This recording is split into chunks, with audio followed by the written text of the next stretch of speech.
Alright guys, welcome back. Today we're talking about electromagnetic induction, how that works a little bit more, how magnets can create a current in essence.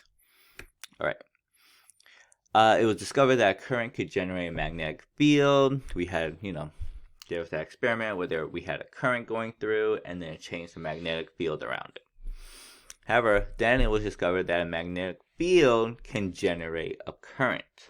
Okay, but the conditions matter. So we can use magnets to make electricity or to make current. Okay, a few things change. So a steady current creates a magnetic field. This is what we learned before. A steady magnetic field in a stationary loop of wire, no current is induced. So what that's saying is, if we have this magnet here, and we have these loops of wire here, nothing's going to happen. Okay, if they're not moving, nothing's going to happen.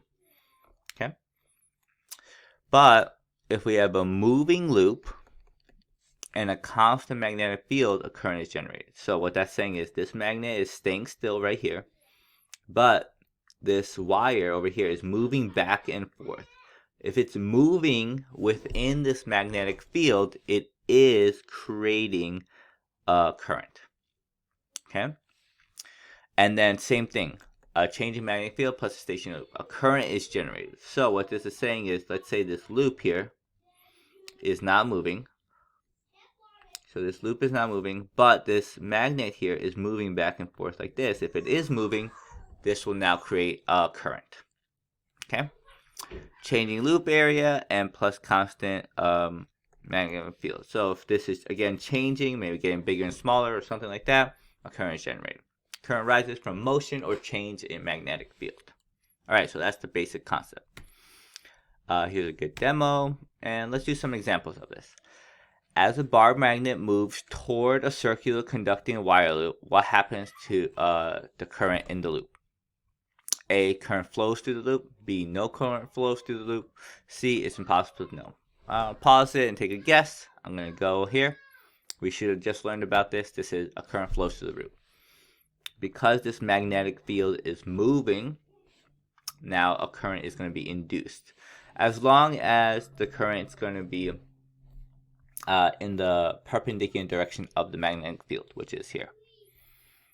Okay, a strong magnet is placed in a circular conducting wire loop. What happens to the current in the loop? A, current flows through the loop. B, no current flows through the loop. C, it's impossible to know. Okay, so if it's just placed in there, that means it's not moving. Nothing's happening. If it's not moving, if the magnetic field isn't changing, then no current is going to flow through the loop. Okay, a bar magnet is held stationary while a circular conducting wire loop is moving toward the magnet. What happens to the current? Okay, magnet's not moving this time. Magnetic field is not moving this time. However, the wire is moving. So that means current is going to flow through the loop. Okay, the wire is moving, and that's going to create a current. Okay, moving on. A bar magnet is moving in and out of a circular conducting wire loop. How is the current flowing through this process? A, current flows through the loop in one direction. B, no current flows through the loop. So we should know that's not correct. We know there's going to be a current because the magnetic field is changing. C, current flows one way when the magnet is moving in and the opposite way when it's moving out. It is impossible to know. Okay, so the correct answer is going to be C. Okay, while the current is moving in this direction, maybe it's going to go clockwise, and when it comes back the other way, maybe it's going to go counterclockwise. Okay, but it's going to be going in opposite directions as it moves, let's say, to the right and then to the left. All right, and those are the basics. Thanks for watching, everyone. Bye.